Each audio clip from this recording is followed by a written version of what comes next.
Parkong Peke, good afternoon. Ito mga Parkong Peke. Ako po ngayon ay may project na naman na gagawin. So maraming salamat po at kay Rado Rocket na naman po ang inyong Maring Peke. Ito guys, itong sako po ang gagamitin ko sa isa sa mga materials po sa pinapagawa po ng barangay. Ito po sa barangay namin kasi meron po mayuhan sa Tayabas po. So may ang tema po nila ay tao-tao. So kailangan po ay, ang category po kailangan po ay ang gamit ay bunot, dayami, ay kawayan lamang po. Kailangan po ay magaan yung ating magiging gawang tao-tao or yung higanti na tao-tao. So ito ng mga parang sabi ko, mas madali pong gamitin ng sako. So nagpabili po ako ng white sako plain. So ito nga po, tinatastas ko na siya. Binabubuka ko na. Ito pa ba yung magiging palda niya at saka magiging pong damit ng aking tao-tao. So bali babae po guys ang gagawin ko.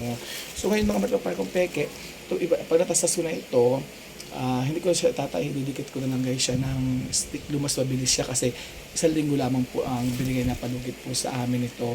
So ngayon mamaya po, pupunta na po ako ng barangay hall sa cover ko. Doon po gagawin. Doon na po kasi yung ginawa namin kahapon guys. Hindi ko na po na-vlog yung kahapon dahil kasi guys, lakas ng ulan kahapon. At the same time, hindi ko na rin po naisipan na mag-vlog. So ngayon lang mga matopay ko, pwede ako sa bahay.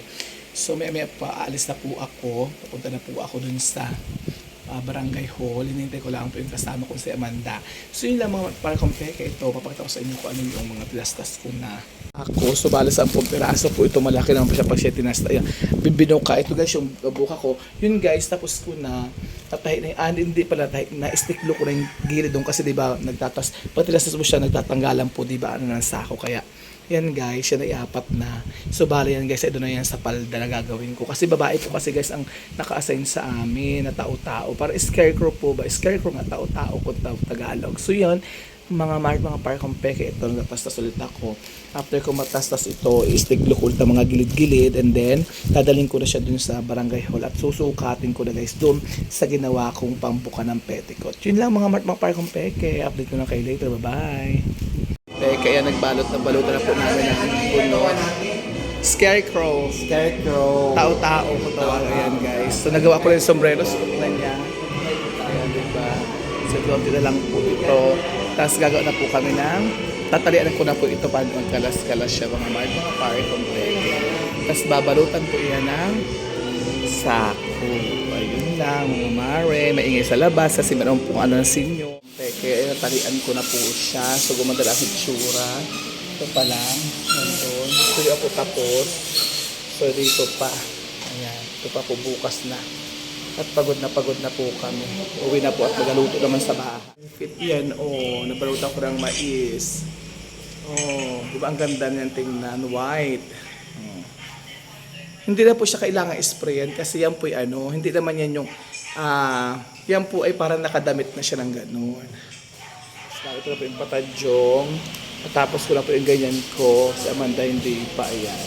So ito na guys yung palda namin petticoat. At tapos na po namin yan. So puputulin na lang po yung paa. Ayan. Yan po yari sa mais. With bulaklak ng mais. Tapos ito po yung bulaklak ng niyog. Ayan. So sabi po kasi ipag-aanan daw po kaya magaan siya. So magaan naman po siya. Ayan, magaan. Saka isang kamay ko nga lang mga mare. So ito po yung paparada po ng mga taga-barangay. Ayan. Oh, ito na po yan. Oh, yan po. Yan po yung petik ko. Pilipiniana. Dalawa po yan guys. Ito po yung aking gawa. Yung gawa ko. Oh. Ito kay Miss Amanda. Ito yung sa Mokay. Kahit hindi masyadong perfect circle, okay lang. Ayan pala, tatakid na namin. Nalaglag pa. Diyos ko, hawakan din eh. Ay, ayan na, oh. Go na. Sis, ikaw may hawak sis nung ano. Kawain po yun. Nung kawain. Ito ka, dito ka. Yan. Nakatlagay na siya. So, bale, gagawin namin na yung damit ngayon. Bukas na lang yung ilalagay yung damit dyan. Ilang tabasin mo na yung damit. Ba't parang hindi siya gitna? Ay, balik ko nga po yung nagitnaan nyo. Ito po, dapat pala ang ganit na natin dito. Ito patay. Okay. Okay na yan. Okay na yan kahit pa. Okay yan. Wala pa. Yan, meron na po isang damit. Ilikod po ito. Ito na po yung patadyong nakalagay na. Yung harap nakataob kasi yan. So may new assistant po ako from Marinduque. So, magdidikit pa Pang mayaman po siya eh. Kahit mamaya. Iharap niyo muna. Ito ka pala dun nito? So ito na po ang aming harap. Dapat nakaganyan siya. Kasi ito ang pangat ko lang. Hindi makikita ang design. Dapat nakaganyan siya. Ito, dapat dito. Ayan, guys. Nagtatalo-talo sila. Bahala kayo. Sige, nagtalo-talo po kayo tuwing harap. Dapat pag kasi ito ganyan to, pangat. Patadjing na kompleto na. Konti na lang. Guys, konting-konti na lang siya. May pato ito yun. Basta, kung talagang gawin mo sa Manila. Para tayo magpagawa yung bantay sa tubig. Oo, yes.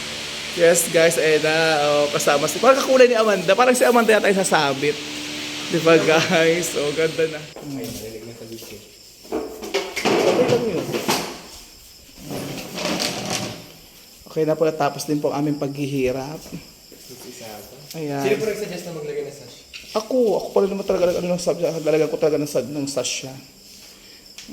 So yun, tapos na po, ipaparade ka na bukas. Bukas ko bang pa rin yun? Yes, good luck, Queen Samantha Rockwell.